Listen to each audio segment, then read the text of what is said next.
अच्छा है, नए साल की शुरुआत मार्केट ने पॉजिटिव नोट पे करी और आज डे 2 बढ़िया पॉजिटिव संकेत के साथ कि ऑटो जो हाई फ्रीक्वेंसी नंबर है वो ऑटो की सेल्स के नंबर दिसंबर के अच्छे हैं। और अहमियत समझिए, बैंक्स आईटी के बाद तीसरी इंपॉर्टेंट वर्टिकल है ऑटोज की। इवन हमारे मैन्युफैक्चरिंग पीएमआई में सबसे ज्यादा तवज्जो मिलता है ऑटोज को, तो इंपॉर्टेंस है इस पॉकेट की। मूड सेंटिमेंट सुधार सकते हैं हमारे दिसंबर ऑटो सेल्स के नंबर्स। लेकिन ऐसे में फिर ये निफ्टी को लेकर जब जनरली मूड मॉल ठीक है, डेटा पॉइंट्स इंकरेजिंग है, तो निफ्टी को लेकर आप रणनीति क्या बनाई जाए, क्या सोच रखूं मैं आज के लिए? बिल्कुल, देखिए निफ्टी में ना जैसे कहते हैं हर दिन नई सोच, take one day at a time. इस समय मार्केट में ये एक ऐसी मार्केट है आशीष जिसमें आप बहुत दूर का मत सोचिए। जैसे अगर आप टेस्ट क्रिकेट खेल रहे हैं ना, तो जो हमें करना चाहिए था, जो हमने नहीं किया मेलबर्न टेस्ट में, वो था कि 5-5 ओवर बचा के खेलते। हम पता नहीं किस फेज में आ गए थे जब वो एक सेशन में 7 विकेट हमने गंवा दिए थे। तो बहुत ज़्यादा दूर की मत सोचिए अभी इस समय ना, अगले 100 पॉइंट का सोचिए बस। अगले 100 पॉइंट आपको कहाँ से मिलेंगे निफ्टी में, अप साइड पे मिलेंगे या डाउन साइड पे मिलेंगे। ये मार्केट इस समय, मैं तो ये भी कह रहा हूँ, हर दिन की भी नहीं, हर घंटे की सोच की बात है। मैं आपको एक एग्जांपल दे रहा हूँ, मैं इसलिए नहीं कह रहा हूँ क्योंकि कल ही हमारी कॉल सही रही इसके लिए। कल का निफ्टी का इंटरडे चार्ट आप लेकर आइए। कल मैं और वीरू जब शो कर रहे थे तो जब मार्केट सुबह गिरा 9:50 9:30 के आसपास, तब मैंने एक चीज़ वीरू को कही थी कि ये वीरू मार्केट ना आज शॉर्ट्स को ट्रैप करेगा और यहाँ से एक बड़ी शॉर्ट कवरिंग रैली आ सकती है। वो आ गई। अब इसका मतलब ये नहीं है कि बस उसी तरीके की ट्रेड रहेगी मार्केट में। हर दिन अलग है, हर घंटा अलग है। अब देखिए आज गैप डाउन हो रहा है, जबकि कल क्लोजिंग में मेरा व्यू ये था कि आप निफ्टी की पोजीशंस कैरी करिए लॉन्ग साइड की और हेज कर दीजिए ऊपर की कॉल बेचकर महीने के एंड की। तो मेरे ख्याल से वो ट्रेड फिर भी सेफ रहेगी, कोई टेंशन नहीं है उसमें। तो अब हर दिन को और हर घंटे को अलग अलग रिस्क रिवॉर्ड देखकर उसको ट्रेड करिए। अगर आप इन्वेस्टर हैं तो अच्छे शेयरों में आपको टॉप अप करने का बहुत अच्छा मौका मिल रहा है। लेकिन दिक्कत क्या है कि जो हमारी ऑडियंस है वो ज़्यादातर ट्रेडर ऑडियंस है, तो इसके लिए हमको उन्हीं के हिसाब से बात करनी होती है। तो अगर ट्रेडर हैं, अगर आपको वॉलेटिलिटी से डर लग रहा है तो ये बाजार आपके लिए नहीं है। देखिए बहुत सारे ट्रेडर्स हैं जो वॉलेटिलिटी में बहुत पैसा बनाते हैं। ट्रस्ट में, हम ये बात एक एवरेज ट्रेडर के हिसाब से, एक एवरेज रिटेलर के हिसाब से कहते हैं ना कि मार्केट खराब रही है, मार्केट खराब रही है। जिन्होंने पैसा बनाया है इस मार्केट में पिछले 2-3 महीनों में, उन्होंने ज़बर पैसा बनाया है। जिनको शॉर्ट करना आता है, जिनको मार्केट के हर फेलियर को पकड़ना आता है, अगर आप उस तरीके की ट्रेडिंग कर सकते हैं तो ये मार्केट ने आपको अच्छा पैसा बना के दिया। लेकिन बहुत लोग नहीं कर पाते, तो इसके लिए ये मार्केट उनके लिए नहीं है। और अगला 1 महीना मार्केट में बहुत वॉलेटिलिटी रहेगी 2-3 कारणों से। एक तो अर्निंग सीजन और एक प्री बजट बिल्डअप, तो इसलिए इस चीज़ को ध्यान में रखें। लेवल्स के हिसाब से मैं 4 लेवल्स रख रहा हूँ आपकी स्क्रीन पर, 2 नीचे के 2 ऊपर के। नीचे के 2 लेवल जो सबसे इंपॉर्टेंट हैं वो हैं 23,460 और 23,250। हमें 23,750 पर, वो किस लिए? 23,460 था दिसंबर का लो जो हमने लगाया था एग्जैक्ट 31 दिसंबर को, और 23,250 के आसपास था आपका नवंबर का लो, जहां से मार्केट ने फिर 24,800 तक की भी आपको रैली दी थी, अगर आपको याद होगा तो। देखिए मार्केट में चीज़ें इतनी जल्दी बदलती हैं कि हम भूल जाते हैं कि नवंबर में वो लगाने के बाद एक बार के लिए हम 24,800 तक भी गए थे, 1500 पॉइंट की वहां से रैली भी आई थी। लेकिन ये 2 इंपॉर्टेंट लेवल हैं डाउन साइड पर। अप साइड पर 2 लेवल जो मैं, ये उम्मीद ये रहेगी कि 23,250 आप नहीं तोड़ेंगे, क्योंकि अगर 23,250 टूटा किसी भी कारण से तो वो मार्केट के लिए काफ़ी बेरिश होगा। होप है कि 23,250 नहीं टूटेगा यहाँ से आशीष, स्पेशली कंसिडरिंग जो डेटा पॉइंट्स आ रहे हैं उसको देखकर लग रहा है कि ये वाला अर्निंग सीजन शायद इतना ख़राब नहीं होगा जितना हम सोच के बैठे थे। तो उस हिसाब से अब अगर ये लेवल्स बचे और अगर मार्केट ने चलना शुरू किया तो 2 लेवल्स हैं जहाँ पर मेरी नज़र रहेगी। सबसे पहले तो 23,880, जहाँ पर है आपका 200 डे सिंपल मूविंग एवरेज। 23,800 ये यहाँ पर हम 2-3 बार गए हैं और दोनों तीनों बार यहाँ पर स्लिप हुए हैं। और अगर इसके ऊपर आप बंद हुए तो थोड़ी शॉर्ट कवरिंग आएगी और असली टेस्ट होगा फिर बड़ी कवरिंग वाला, वो होगा 24,200 का 20 डे एक्सपोनेंशियल मूविंग एवरेज, जहाँ पर मार्केट बार बार जाकर हॉल्ट कर रहा था। 24,200 का वो, वैसे वो डिक्लाइनिंग है 20 डे एक्सपोनेंशियल मूविंग एवरेज। तो जब तक आप 24,200 के ऊपर 2-3 क्लोज ना दिखा दें तब तक इस रैली में भरोसा नहीं आएगा। तब तक मार्केट का जो बड़ा टेक्सचर है वो सेल ऑन रैली का रहेगा, बड़ा वाला टेक्सचर। इंट्राडे में of course buy on dip, sell on rally दोनों चलेंगी।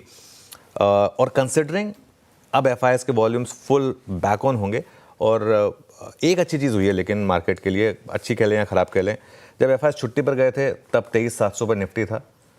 अब वापस आए हैं तब भी 23,700 पर निफ्टी है। तो कोई ऐसा उन्होंने कुछ ऐसा नहीं है कि वो आ रहे हैं उनको 400-500 पॉइंट प्लस दिख रहे हैं तो वो आके फटाफट वापस सेलिंग करना शुरू कर देंगे। लेकिन ये ब्रॉड लेवल्स हैं वॉच आउट करने के लिए, पोजिशनल ट्रेडर्स के लिए।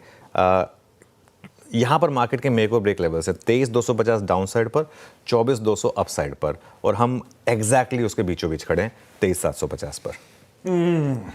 चलिए, ये है थोड़ा सा निफ्टी का अपडेट। डिटेल स्ट्रैटेजी आज कैसे अप्रोच करना उस पर आगे आऊंगा। हॉर्मास भी बगल में बैठे हैं, दुनिया भर में क्या चल रहा है हॉर्मास से जानेंगे। लेकिन उससे पहले अच्छा, मैं तो आज ज्वाइन कर रहा हूँ, पर आई एम श्योर कल इस पर चर्चा आपने ज़रूर करी होगी, लेकिन रिविजिट कर लेता हूँ। या मेरे लिए नया साल शुरू हुआ है 2025। इस साल के लिए इन्वेस्टमेंट स्ट्रैटेजी या कहते हैं ना निवेश की रणनीति ब्रॉडली क्या होगी? देखिए, इस साल कैलेंडर बदला है और पिछले 2 साल से एक अप्रोच काम कर रही है, वो है मोमेंटम इन्वेस्टिंग। मोमेंटम इन्वेस्टिंग मतलब आप उन्हीं शेयरों में इन्वेस्ट करिए जहां पर जो स्टॉक्स चल रहे हैं, और वो एक अप्रोच होती है जिसे कहते हैं हम बाप अप्रोच। बाप अप्रोच काम कर रही है, जिसे कहते हैं वो बाप अप्रोच क्या होती है, बाय एट एनी प्राइस। वो पिछले 2 साल से काम कर रही थी, लेकिन पिछले 1 क्वार्टर से देखिए आप, उसने वो चेंज हुआ। उसमें कई एग्जाम्पल ले सकते हैं आप। ट्रेंट एक एग्जाम्पल है, ठीक है, और उसके अलावा इंडिगो एक और एग्जाम्पल था। ऐसे कई एग्जाम्पल आप ले सकते हैं जहाँ पर पहले होता था कि रेलवे और डिफेंस सबसे बड़े एग्जाम्पल थे, EMS स्पेस एक बड़ा एग्जाम्पल थी, रिन्यूएबल्स एक और एग्जाम्पल थी, इरडा जैसे शेयर, काफ़ी स्टॉक्स थे। किसी भी प्राइस पर आपने बाय किया, वो काम नहीं कर रही है। यहाँ से काम क्या करेगी, दूसरी अप्रोच जो होती है गार्प अप्रोच। वो क्या होती है, ग्रोथ एट राइट प्राइस। मतलब सबसे पहले तो आपको चुनना है वो कंपनियां जहां ग्रोथ है। सबसे पहला सिलेक्शन क्राइटेरिया आपका होगा ग्रोथ। अर्निंग्स, जहां पर अर्निंग्स होंगी सबसे पहले उन शेयरों को चुनें, और उसके बाद अगर वहां पर वैल्यूएशन और अर्निंग्स दोनों का कंफर्ट मिले तो आप यहां पर फिर बाइंग करें, और बड़ी बाइंग करें। बहुत कम ऐसे स्टॉक्स होंगे, लेकिन ये मैं पहले ही कह देता हूँ, जहाँ पर अर्निंग्स भी होंगी और जहाँ पर वैल्यूएशन कंफर्ट भी होगा, लेकिन वहीं पर आपकी फिर वो स्टॉक सिलेक्शन क्राइटेरिया काम करेगा। और इसमें ये भी होगा कि आपके लेते स्टॉक्स ना चलें शायद, लेकिन ये साल मुझे लग रहा है कि वैल्यू स्टॉक से कम बैक का रहेगा, और ये स्टॉक्स रहेगा उन स्टॉक्स का जहाँ पर वैल्यू के साथ साथ ग्रोथ में भी कम बैक आएगा। एक चीज़ जो इस साल नहीं करनी है आपको, वो है होप ट्रेड में फंसना। होप ट्रेड में फंसना, चाहे वो रिवाइवल स्टॉक्स की हो, चाहे वो NCLT वाले स्टॉक्स की हो, मैं नाम नहीं लूँगा, चाहे वो बैंकरप्ट होने जा रही कंपनियों की हो, वो सब अलग केसेस हैं। या फिर जैसे फॉर एग्जांपल मैं आपको एक एग्जांपल दे रहा हूँ, 2024 का अगर आप F&O स्टॉक्स देखें, सबसे बड़ा एक्सीडेंट क्या था, वोडाफोन आइडिया, है ना। उसका आप एक बार 1 साल का चार्ट रख दीजिए ज़रा वोडाफोन आइडिया का, और ऐसे शेयरों से दूर रहें, और ऐसे शेयरों में बिल्कुल एवरेजिंग ना करें, बिल्कुल भी एवरेजिंग ना करें, क्योंकि ये शेयर बने ही आपकी वेल्थ डिस्ट्रॉय करने के लिए। अब हो सकता है आगे जाके कभी रिवाइवल आ जाए, जब आएगा तब आएगा, आप होप में रह के ना अपना पैसा नहीं गंवा सकते। तो ये आपको इस साल अप्रोच में ध्यान रखना है बेसिकली। बिल्कुल ठीक है। मोमेंटम स्टॉक्स रडार पे रखिएगा, बाय एट एनी प्राइस, बाप स्टाइल ऑफ इन्वेस्टिंग। जहां मोमेंटम है वहां एंट्री करिए, कमाई करके देंगे। पिछले साल ऐसा देखा था कई सारे स्टॉक्स में। और थोड़ा सा होमवर्क करिएगा तो बहुत अच्छा अप्रोच है गार्प का, ग्रोथ एट रीजनेबल प्राइस। जहां अच्छी ग्रोथ कंपनीज में आ रही है और वैल्यूएशंस आकर्षक है, ये मिलना थोड़ा मुश्किल है, पर ये ढूंढने में मजा है। कॉन्फिडेंस बढ़ेगा खुद होमवर्क करेंगे तो। यह है 2025 की इन्वेस्टमेंट स्ट्रैटेजीज, ब्यूटिफुली प्रेजेंटेड आपके लिए। चलिए, अच्छा, जहां तक संकेतों की बात है, गिफ्ट निफ्टी कह रहा है थोड़ी सी ठंडी शुरुआत होगी आज गुरुवार के दिन। 50 सुबह से ऐसे ही चल रहा है, इनमें कहा था गिफ्ट निफ्टी की वॉल्यूम बिल्कुल ठंडे ही होंगे। 50 पॉइंट सुबह भी 7 बजे था, 50 पॉइंट अभी भी 8 बजे, वही हालात है। एशिया जिस तरह का कामकाज कर रहा है, सब रिज्यूम करें ट्रेड, वो आपकी स्क्रीन पर आ जाएगा। चाइना का मैन्युफैक्चरिंग PMI ठीक है, 50 के ऊपर है, तो एक्सपेंशन मोड पे एटलीस्ट। लेकिन देखिए, मार्केट उस समय फ्लैट थे, शंघाई अब 1% दबाव में आ गया है, हैंगसेंग पिट रहा है।